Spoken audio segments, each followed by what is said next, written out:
seat. We're going to start. I'm not playing. I want to see butts in chairs. Sit down.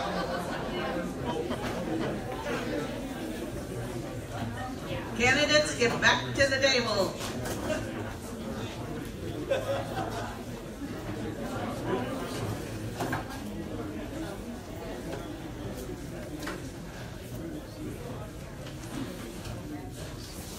Okay, we got a great amount of questions up here from the audience. I really appreciate your participation in this. So our moderators have had just a few minutes to go through them, and we're going to get as many questions in as we can before we close this thing at 5 o'clock. So let's get back to it. Thanks.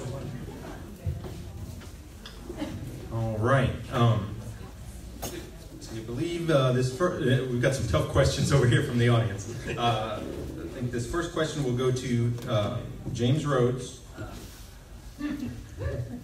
All right.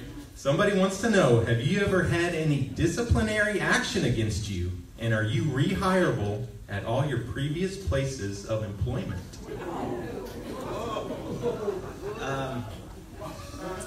I had a complaint filed against me on a divorce several years ago, and I worked with the state bar.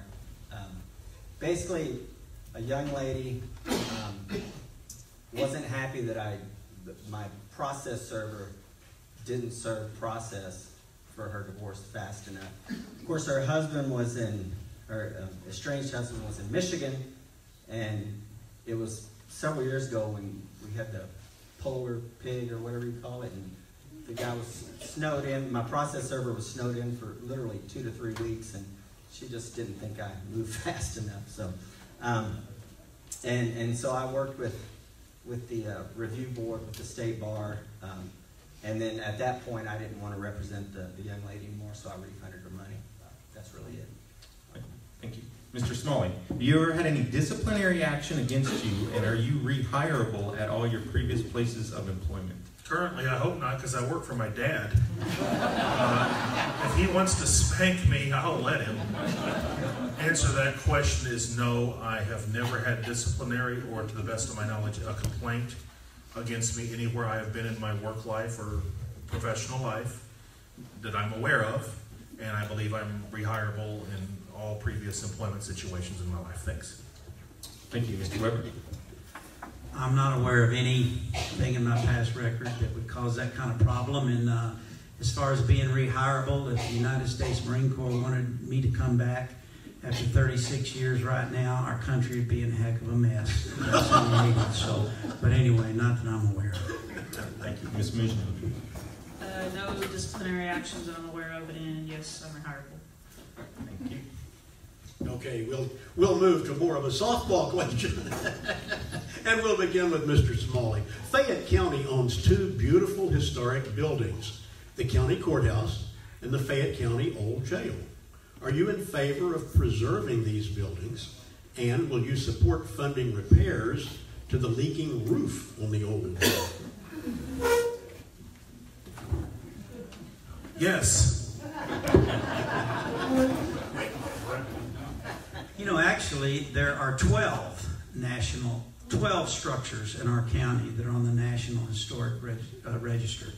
And we need to take care of all of them. And particularly that old jail down there that has a lot of history in it. But even right now, it's blessed to have in that the lives and stories of a lot of our citizen men and women who gave their lives to this country in the armed forces and in service. So yes, we can. And does it cost a little money? You bet. But that's all part of maintaining our traditions, our history, and our culture here. And I think the county's done a fairly good job at it, but it's going to require more funds in the future. And I think the county and the people get behind and support that.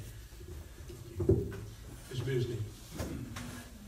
What's the details again? Okay, Fayette County owns 2 beautiful historic buildings, the county courthouse and the Fayette County Old Jail. Are you in favor of preserving these buildings, and will you support funding repairs to the leaking roof on the old jail? Absolutely. So yes, our courthouse got restored about 10 years ago, and Fayette County received a major grant to do those repairs. And so yes, they're historic buildings, we have to preserve them. Leaky roof, it needs to be fixed. If you don't fix it now, the longer it goes, the more money it's going to cost to repair it. So yes. Mr. Rhodes. Yeah, obviously that's very important. I think preserving our historical buildings and sites kind of reminds us of where we came from, and I think that's very important. One of the first things I would do, though, is provide heat for this building. Does this have a heater? Is there a heater? Yeah, it's heat. No, yeah. We definitely need to preserve all of our historical buildings and sites, and I'm 100% behind that. Absolutely. Okay, thank you. Okay, I do have the air on. Is everybody cold? I'm serious. Do I need to change the temperature?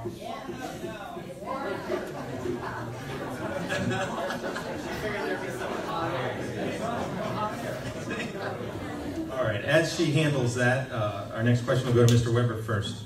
How do you see tourism impacting Fayette County, and would you encourage/promote it, or just let it happen? Tourism and its impact on Fayette County. Promote tourism or let it happen? I think everybody in this room knows the impact tourism has having on our great county. My gosh, it's some of the growth up north, the tax revenues that have come in from up there. You look at the square here in Grange, I mean, even it's starting to come alive again on the weekends and those type of things. We absolutely want people. We want people to move into Bastrop and Brenham and all those things and just come over here and spend their money, you know, because that's what's happening. They're developing there. We do want that. We need to continue to encourage it. But at the same time, we need to make sure, I'll just tell you, there's a lot of trash on our roads that wasn't here before, and we need to keep an eye on things like that. But it's essential to the revenue of our county surviving to have tourism here. It's one of our biggest businesses. Thank you. Ms. Muzny.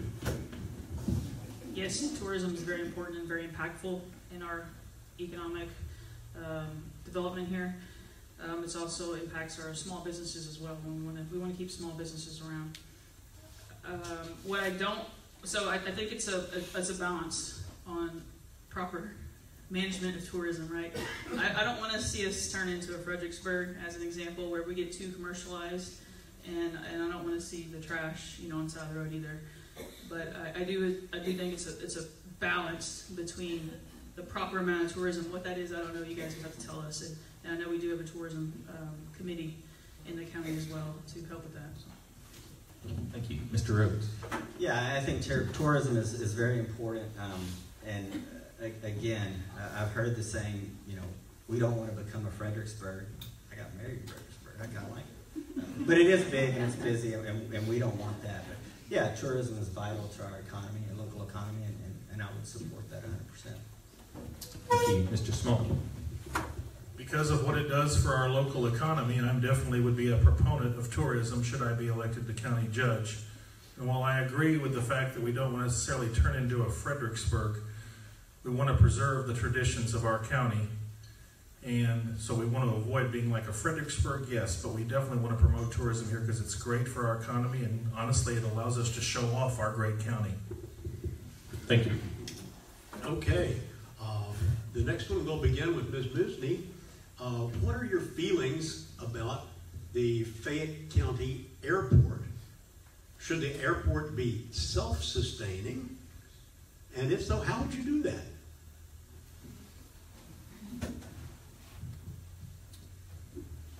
Good question. So I will tell you, before I decided to be a paramedic, I wanted to be a pilot. So I used to attend the air shows the airport used to host, and I thought that was a great thing. Should it be self-funding? I'm not sure how they would sustain that model if it was self-funding. They do have traffic come through. I'm not sure it's enough to make it self-funding. So I wouldn't be opposed to it. I just think I'd find it difficult for that to actually happen and keep it open. Mr. Rhodes. Can you repeat it, please? Yes, certainly. The airport is a function of Fayette County. Should the airport be self-sustaining? And if so, how would you do that? Well, I mean, if it can be, it should be. I don't know how it can be, and I mean, I don't think we get a lot of air traffic, you know, folks flying in and out. I mean, Urban Meyer's probably the last big guy that flew in here, and from what I understand, he was looking for a taxi and was surprised when we told him we didn't have taxi service. But you know, I know they just built a new fence all around the place because you know, wildlife was getting on the runway and things like that. I know Mr. Peck does a great job managing it. I've gotten to go up in a plane, and I was perfectly fine. I'm afraid of heights, but I was fine until Mr. Rayburn told my 16-year-old son, "Hey, do you want to fly it?" And you know, he grabbed the wheel. And then I thought, "Here we go, I'm going to die." But you know, obviously, if anything can be self-sustaining and funding, I'm obviously for it. But I mean, I think the airport is a vital service that the county provides, and if it can't be self-sustaining, then we need to figure out how to make up that difference. Thank you. Mr. Smalley, what are your thoughts about the airport? I believe the airport should continue to be a function of the county. I really just don't see how we could sustain it to try to be self-funding. I really believe that needs to be continuing to be a function of the county.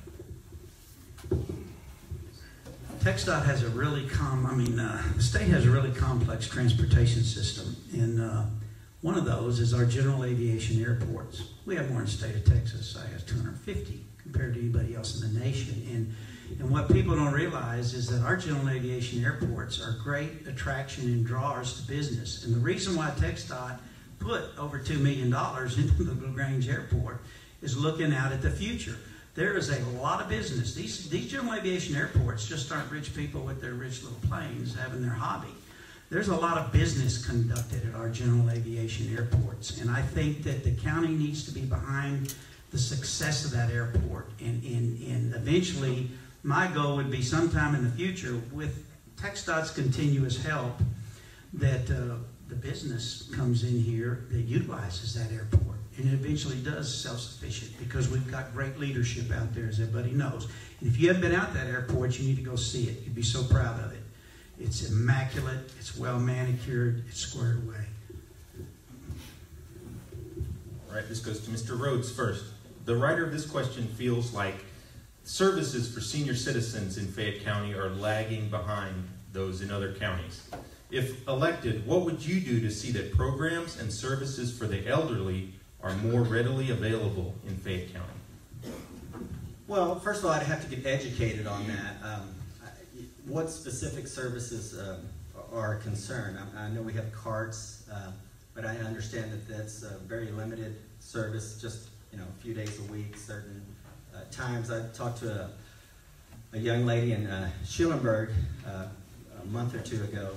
She's probably in her 70s, and she doesn't have a car, and so she relies on carts a lot, and it only comes to Schulenburg, I think, two times a week, and so that was a concern. I would be open to listen to the needs of the residents of the county and find out exactly what those needs are, and then, I mean, we need to take care of our, our older population, and whatever those needs are within reason, I would obviously listen to those needs and try to provide them. Thank you. Mr. Smalley, services for the elderly in Fayette County. First of all, I want to make sure that you have access to health care 24/7. And secondly, I want to make sure that health care is affordable. All of you know how much health care costs now. What good does it do you if you can go see the doctor and yet can't afford the prescription medicine? So I want to make health care a priority for our elderly population so that they can have access to it. The second thing I want to do is make sure that because we keep the tax rates low in this county, it's affordable for people who live on fixed incomes, like a lot of our elderly population do, to be able to afford to live on your fixed income, because you don't have to worry about your taxes continuing to rise, making it not affordable for you to even live here anymore. Thank you. Mr. Weber. Yeah, we need to be very concerned about our elderly. I got to tell you, as I mentioned earlier, we're going to be judged on taking care of them, not taking care of ourselves, and we're all going to be there someday. And I'm very concerned about their access to medical health, medical care. I'm concerned about our hospital. I want to make sure I get in there and make sure we're doing everything we can. We've exhausted everything to keep that thing going. Our veterans, and I think our predecessors have done some good work with our veterans in trying to offer that service for those who are getting older. But you know, our older community laid the foundation of this county, and we darn sure better take care of them and make sure that the facilities are in place via transportation, health care, access to that health care. Look in the paper or the radio, you won't find another county in the state of Texas where there isn't more volunteers, more things going on to support our older community and those who are less fortunate than us. We're an example to all, and we need to keep that up.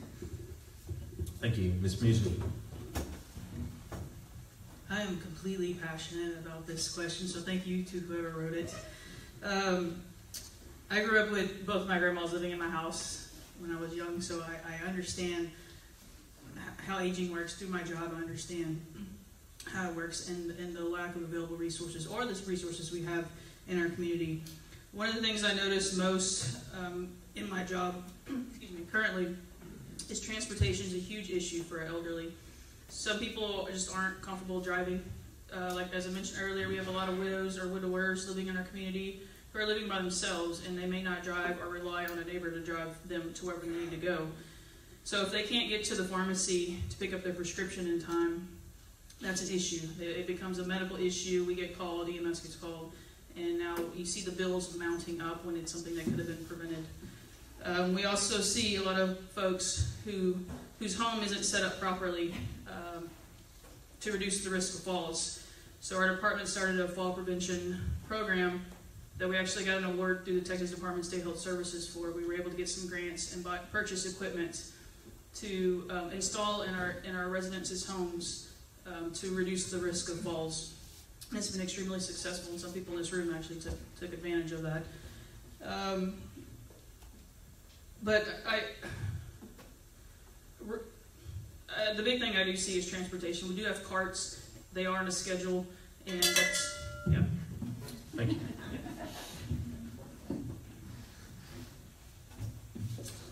Okay, well, thank you. We've had a lot of discussions on growth and on budgets. Do you see, and let's see, I believe we're going to start with Ms. Muzny on this one.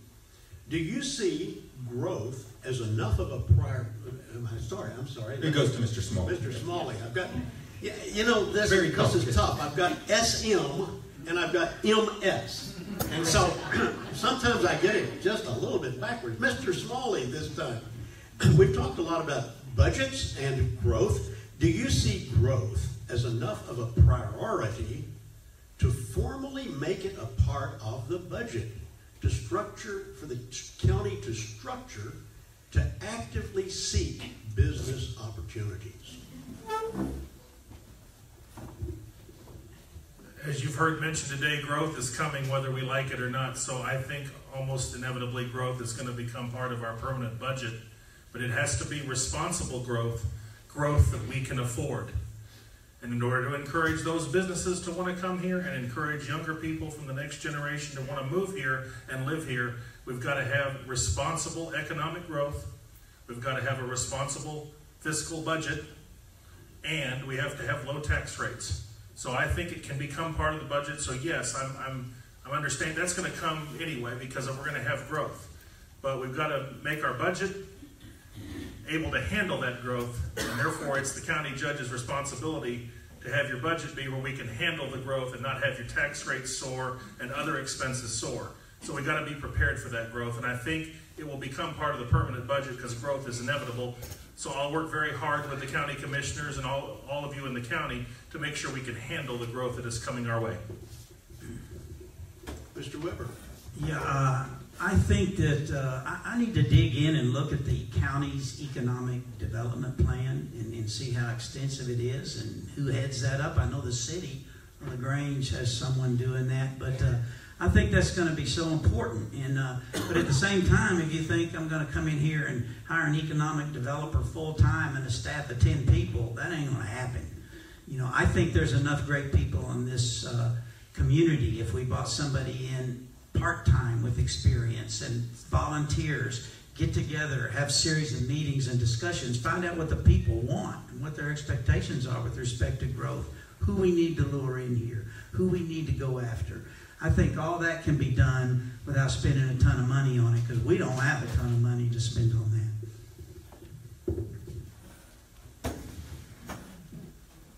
Growth again. Growth and budget. Do you think it's a big enough priority to make it part of the county budget to actively seek business opportunities? I'm actually going to tackle this question from a different point of view, not from the private business standpoint, but actually from the county standpoint. As I mentioned earlier, we need to pay attention to our infrastructure of the county.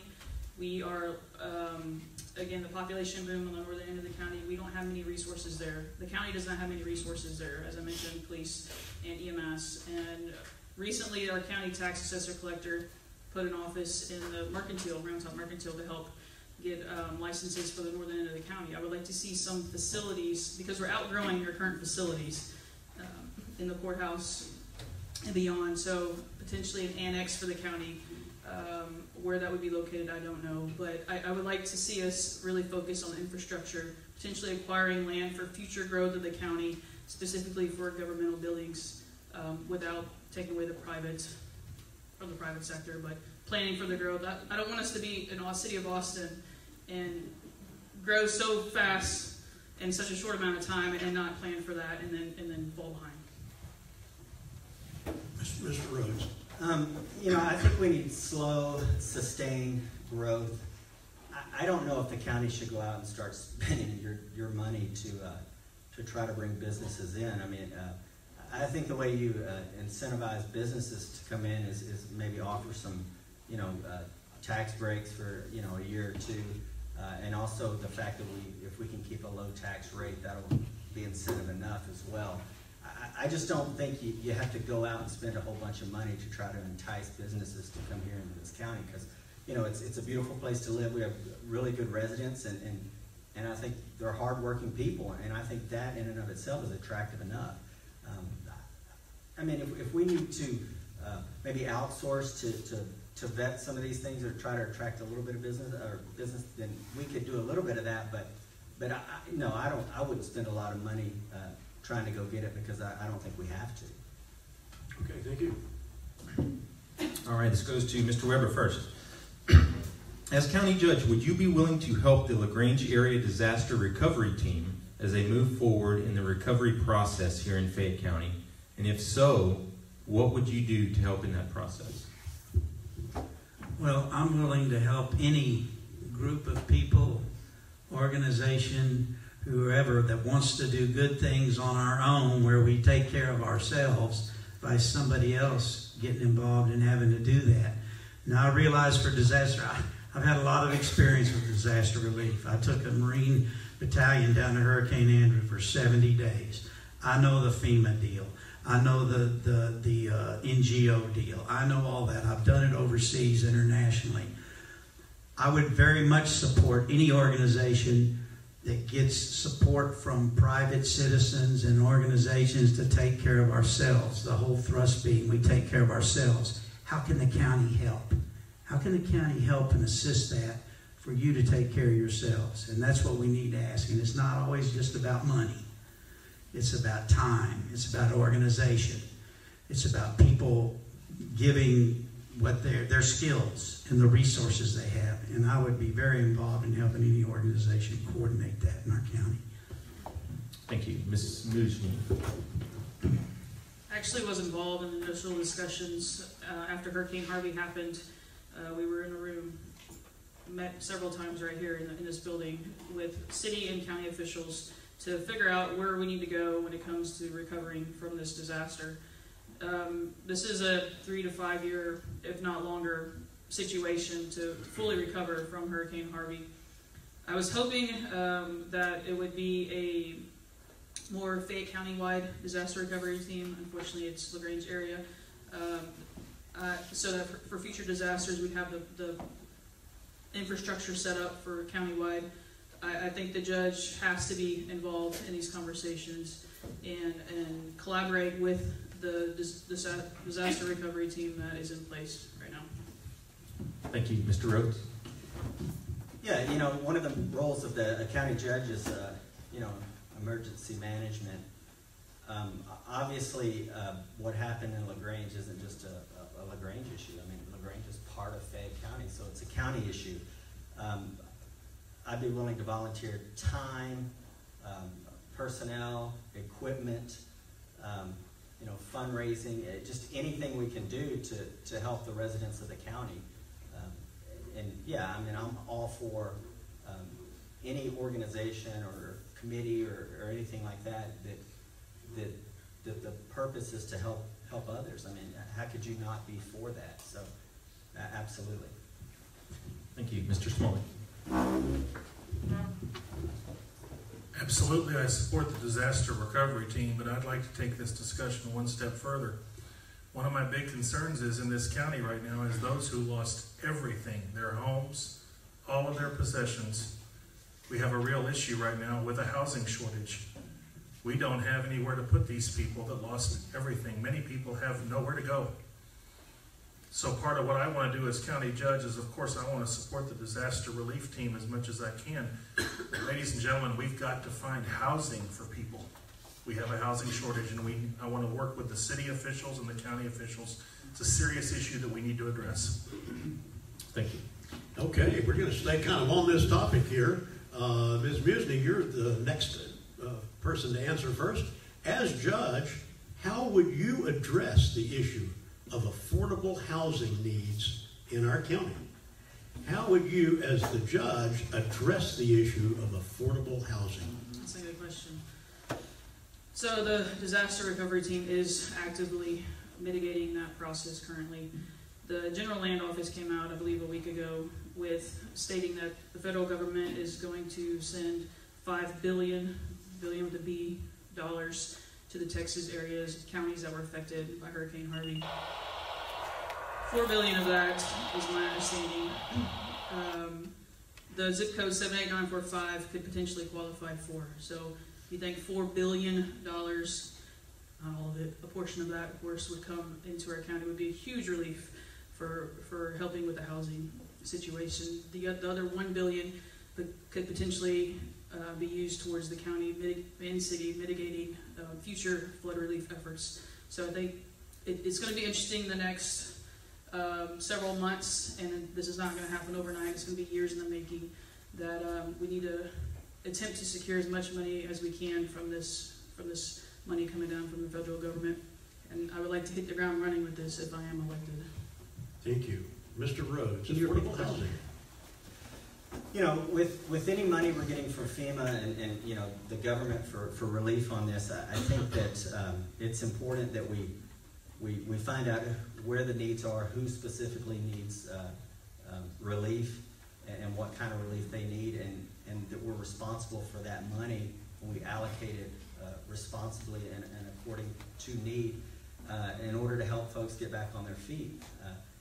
You know, I know Habitat for Humanity is big in this area and in this county. So I just think that it needs to be, we need to be responsible for the money that we get, the relief monies, and how we dole that money out. So we're giving it to the people that really need it, and we're providing for their actual needs. And you know, if they need new sheetrock, you know, we want to make sure that they're getting new sheetrock and you know, not putting a pool in the backyard. I mean, I know that's a facetious statement, but it makes the point. So, thank you, Mr. Smalley. Well, as I just said a moment ago, housing is a major issue. We have a housing shortage.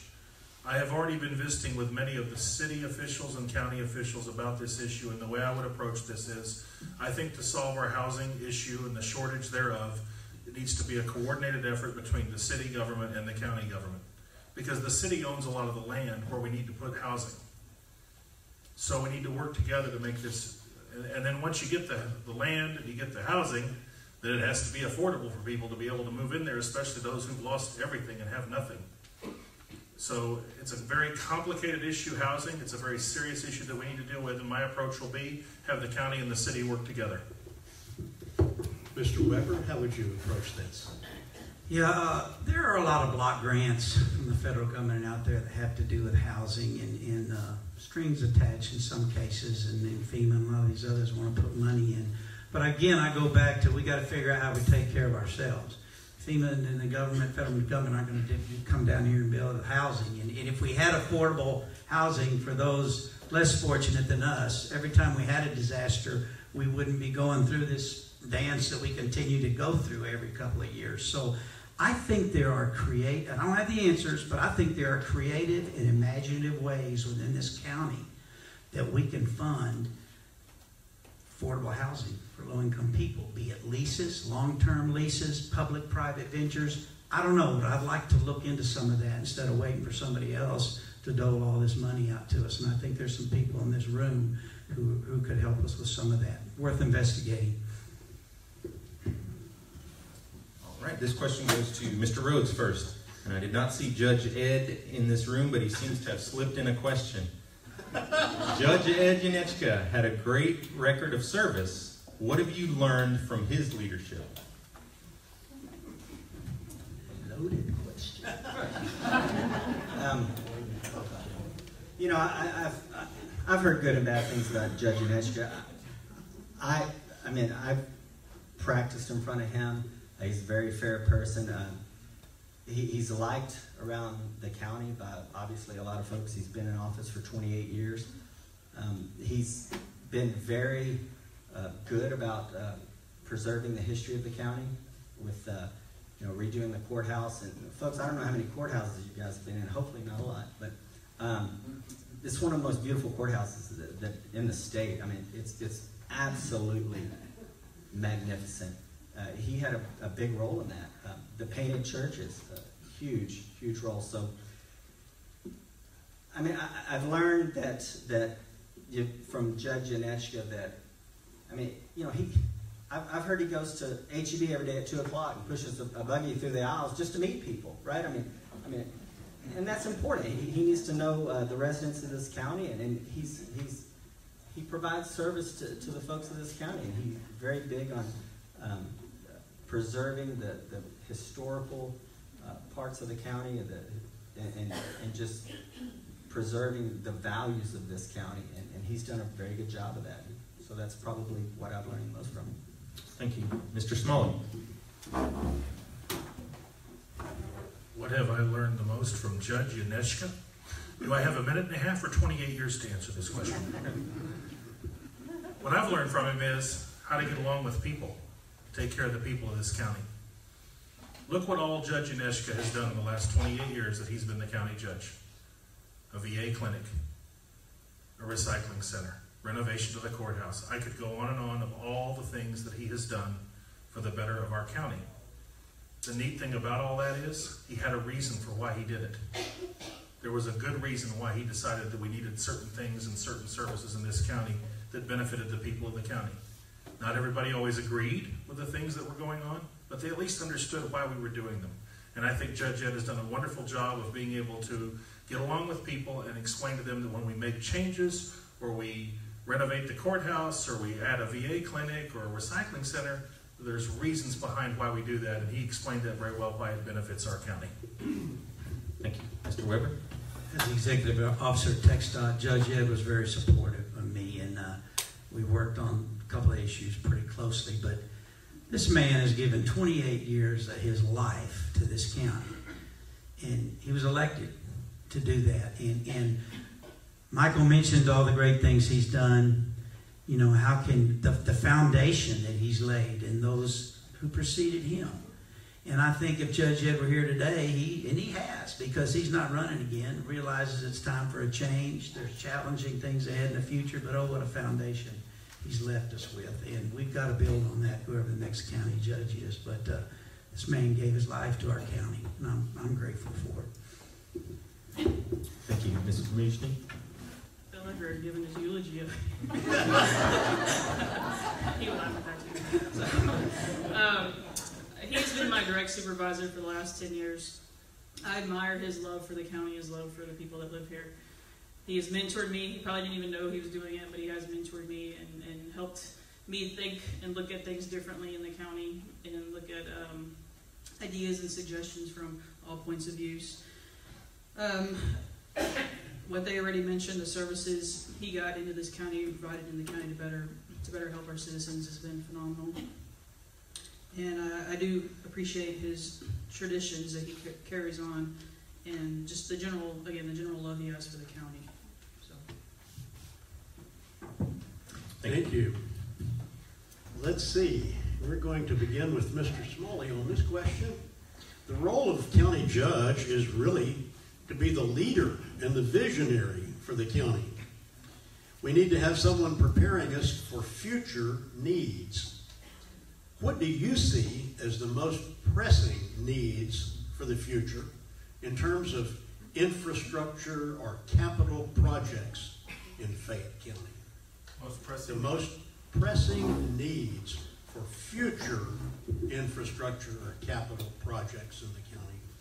Well, I think one answer to that is our roads and bridges. I've heard from numerous people in this county about how they would like to see the infrastructure upgraded in our county. So that's one issue. And another issue goes back to the growth issue that we've been talking about today.